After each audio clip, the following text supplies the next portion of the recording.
Hello everyone. We are reading the chapter number 4 of history for class 7th, the Mughal Empire. और हमने last part में cover किया था कि मनसबदार कौन होते हैं, मनसब क्या होती हैं, जागीर्स क्या होती हैं और किस तरह से जो औरंगजेब है उसके टाइम में कहीं ना कहीं ये सिस्टम जो है इम्बैलेंस हुआ था, जबकि अकबर के टाइम पे में ये बहुत ज़्यादा बैलेंस तरीके से चल रहा था. तो हमने ये सब रीड किया था लास्ट पार्ट में. अब हम आए हैं टॉपिक पे ज़ब्त एंड ज़मींदार्स. तो let's read. The main source of income available to Mughal rulers was tax on the produce of the peasantry. The most places peasants paid tax through the rural elites, that is the headmen or the local chieftains. तो जो main source of income था Mughal authorities का, Mughal rulers का, कहाँ से वो इतनी कमाई किया करते थे, तो वो था जो टैक्स वो लेते थे पीजेंट्री से, मीन्स किसानों से या उनकी फसलों से जितना भी टैक्स कलेक्ट करते थे वही उनकी इनकम का मेन सोर्स था. और किसको देते थे वो ये टैक्स? हेडमैन को, लोकल चीफ्टैन्स को. तो the Mughal used one term zamindar to describe all the intermediate whether they were local headman of villages और पावरफुल चीफ्टैन्स. तो जो मुगल्स थे वो जो टैक्स इकट्ठा करने वाले लोग थे उनको ज़मींदार कहा करते थे. तो वो ज़मींदार चाहे तो वो हेडमैन भी हो सकता है या फिर वो चीफ्टैन्स भी हो सकता है.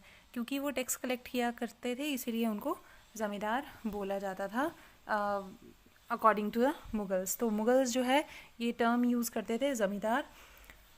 The Akbar's revenue minister Todarmal carried out a careful survey of crop yield, prices and areas cultivated for 10 years period.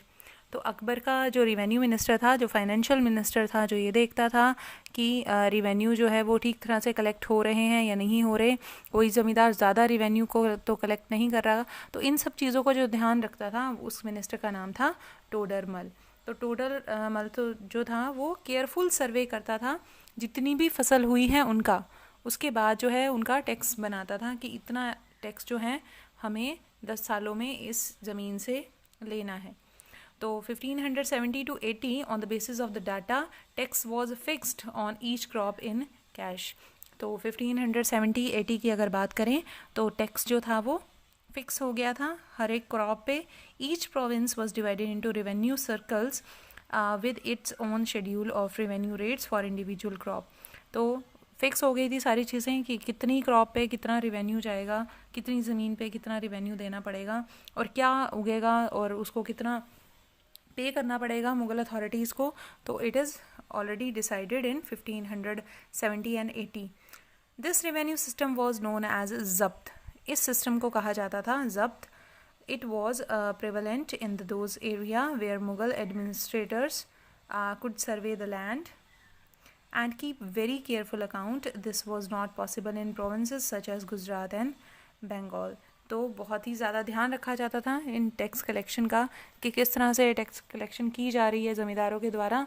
But अब जो दिल्ली के आसपास का एरिया था वहाँ पर ध्यान रखना पॉसिबल था, लेकिन जो एरिया बहुत दूर पड़ते थे जैसे कि गुजरात है या बंगाल है, तो वहाँ पर कहीं ना कहीं मुग़ल अथॉरिटीज़ के लिए ये मुश्किल खड़ी हो रही थी कि इतनी दूर से जो है एडमिनिस्ट्रेशन कैसे चलाई जाए, इतनी दूर से किस तरह से ध्यान रखा जाए जब्त का और ज़मींदार का. तो इन सम एरियाज द ज़मींदार exercise a great deal of power. तो जो ज़मींदार थे, अब जो दूर दूर के एरिया थे वहाँ पर ज़मींदारों को बहुत ही ज़्यादा वो अपने आप को पावरफुल मानने लगे थे क्योंकि वो मुग़ल अथॉरिटीज़ से दूर थे. And the exploitation by the Mughal administrator could drive them to rebellion. और जब मुग़ल अथॉरिटीज़ ने उन पर जो है अपना अधिकार जमाने की कोशिश की तो क्या हुआ, उन्होंने रिबेल कर दिया, विद्रोह कर दिया. Sometimes zamindar and peasants of the same caste allied in rebelling against the Mughal authority. और कई क्षेत्रों में ऐसे हुआ कि जो ज़मींदार थे और जो पीजेंट्स थे वो एक ही कास्ट के, एक ही कम्युनिटी के होने के कारण वो मुग़ल अथॉरिटी से भिड़ बैठते थे. These peasants revolt challenged the stability of the Mughal Empire from the end of the 17th century. तो ये जो पीजेंट्स थे या ये जो लोग थे ये कहीं ना कहीं मुग़ल अथॉरिटीज़ से अपने आप को आज़ाद कराना चाहते थे. इन्हें लगता था कि मुग़ल अथॉरिटीज़ जो है रिवेन्यू कलेक्ट करके उन पर जुर्म कर रही हैं. आगे है पैराग्राफ जिसमें अकबरनामा और आईने अकबरी के बारे में है, तो थोड़ा सा हम रीड करेंगे इसको भी. Akbar ordered one of his close friend and courtier Abul Fazl. तो ये नाम आपने याद रखना है, अबुल फजल। और इन्होंने क्या किया था? To write the history of his reign. Abul Fazl wrote the 3 volume history of Akbar's reign title Akbarnama. तो अबुल फजल जो फ्रेंड भी कह सकते हैं अकबर के, जो उनकी कोर्टियर थे, दरबार में बैठते थे, और उन्होंने एक बुक लिखी थी, 3 वॉल्यूम की बुक थी, नाम था अकबरनामा। और बुक किसके ऊपर थी? नाम से ही जाहिर है कि बुक जो है वो अकबर की लाइफ के आसपास घूमती है, और अकबर ने जो भी किया अपने अपने शासनकाल में, वो सब जो है ये बुक रिफ्लेक्ट करती है। The first volume dealt with the Akbar's ancestors and the second volume recorded the events of Akbar reign. तो जो फर्स्ट बुक है इसकी, मैंने कहा 3 वॉल्यूम में बुक जो है वो पब्लिश हुई। फर्स्ट वॉल्यूम जो है वो डील करती है कि अकबर के एंसेस्टर्स कौन थे, कौन कौन उसके पूर्वज थे और उसके पूर्वजों ने क्या क्या किया। जो सेकंड वॉल्यूम है उसमें रिकॉर्ड होते हैं वो इवेंट्स जो कि अकबर के राइन्स के थे, यानी अकबर ने अपने शासनकाल में क्या क्या किया। The third volume is the आईने अकबरी। जो थर्ड वॉल्यूम थी उसका नाम था आईने अकबरी। मतलब इन सभी को अकबरनामा बोलेंगे इकट्ठा, लेकिन जो थर्ड वॉल्यूम है उसका नाम था आईने अकबरी। और उसमें it deals with the Akbar's administration, household, army and revenues. तो ये इन सब चीज़ों से डील करती है कि अकबर का प्रशासन कैसा था, उसका हाउस होल्ड कैसा था, आर्मी कैसी थी, रिवेन्यूज़ किस तरह से कलेक्ट किए जाते थे, and geography of his empire, यानी उसकी एम्पायर जो है कहाँ से कहाँ तक फैली थी। The revenues and the geography of his empire and also provides rich details about the tradition and cultures of the people living in India.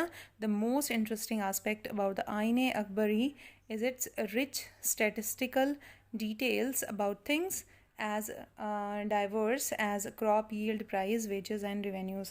तो उनकी जितनी भी डिटेल्स थी वो आईने अकबरी में दी हुई हैं। काफ़ी सारी चीज़ें, कितनी सारी डाइवर्सिटी थी अकबर के राइन में, ये सभी चीज़ें बताई गई हैं आईने अकबरी में। तो एक क्लोज़र लुक हम देखेंगे कि अकबर की पॉलिसीज़ कैसी थी, किस तरह की पॉलिसीज़ जो हैं अकबर अपने रूल में चलाता था। तो let's read. The broad feature of administration were laid down by the Akbar were elaborately discussed by Abul Fazl in his book. अब अकबर ने उस टाइम पे क्या क्या किया, ये बुक्स का जिक्र क्यों हो रहा है? क्योंकि हमें इन्हीं बुक्स से पता चलता है कि अकबर ने अपने रीजन में, अपने जो टाइम पीरियड है उसमें क्या क्या किया और किस तरह की एडमिनिस्ट्रेशन थी उस समय। तो वो आईने अकबरी का जिक्र किया है। एंड ये आईने अकबरी लिखी किसने थी? अबुल फजल ने। In the particular in this last volume the आईने अकबरी, तो यही बता रहा है कि आईने अकबरी में हमें पता चलता है कि अकबर की एडमिनिस्ट्रेशन के फीचर्स क्या क्या थे। Abul Fazl explain that the empire was divided into provinces called subas governed by subedar. तो उसने कहा कि जो उसकी प्रोविंसेस थी, जो एम्पायर थी, वो अलग अलग प्रोविंसेस में डिवाइडेड थी, अलग अलग एरियाज़ में डिवाइडेड थी, और उनको कहा जाता था सूबाज। और हर सूबे का एक गवर्नर होता था, उसका नाम था सूबेदार, उसको पोस्ट का नाम था सूबेदार।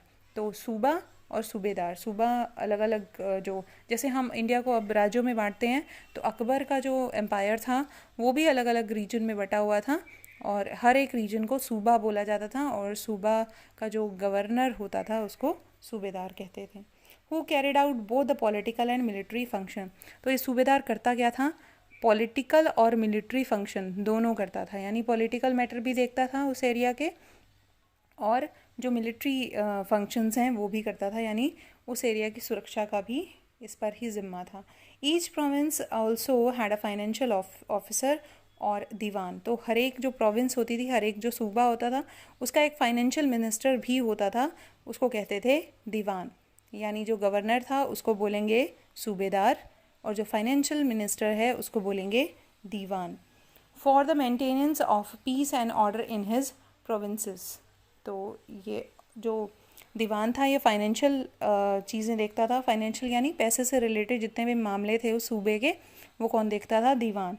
अब आगे बात आती है कि पीस और ऑर्डर कौन मेंटेन करके रखता था, यानी जो पुलिस का काम है अब कि वो ज़िले में शांति और व्यवस्था बनाए रखती है, उसी तरह से मुग़ल की जो प्रोविंस थी, ये मुग़ल के जो सूबाज थे ये, तो इनमें कौन देखता था ये सारे दूसरे ऑफिसर्स देखते थे जिनका नाम था, हम कह सकते हैं, जो कि सूबेदार के साथ मिलकर जो हैं इन सभी चीज़ों को देखा जाता था। सूबेदार, इसमें लिखा भी हुआ है, the subedar was supported by other officers such as military pay master, और दूसरे ऑफिसर्स के साथ मिलकर जो सूबेदार है इस पूरे एरिया के लॉ एंड ऑर्डर को बनाए रखता था। जैसे मिलिट्री पे मास्टर को क्या बोला जाता था? बख्शी, यानी जो भी मिलिट्री को सैलरी बांटने का काम करता था उस व्यक्ति को बख्शी कहा जाता था उस टाइम पे। The minister in charge of religious and charitable patronage, sadr, जो धार्मिक अनुष्ठानों को देखता था या धार्मिक चीज़ों को देखता था उन्हें कहा जाता था सद्र। जो मिलिट्री कमांडर होता था उसको कहा जाता था फौजदार, और जो टाउन पुलिस कमांडर होता था उसे कहा जाता था कोतवाल। जो इंस्पेक्टर टाइप मैं बोल सकती हूँ कि उनको कोतवाल बोला जाता था, और जो मिलिट्री कमांडर था यानी जो सेना का नेतृत्व करते थे उनको फौजदार बोला जाता था। तो इस पार्ट में हम इतना ही रीड करेंगे।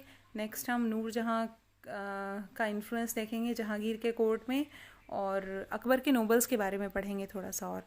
तो इस पार्ट में इतना ही। Thank you very much for listening me.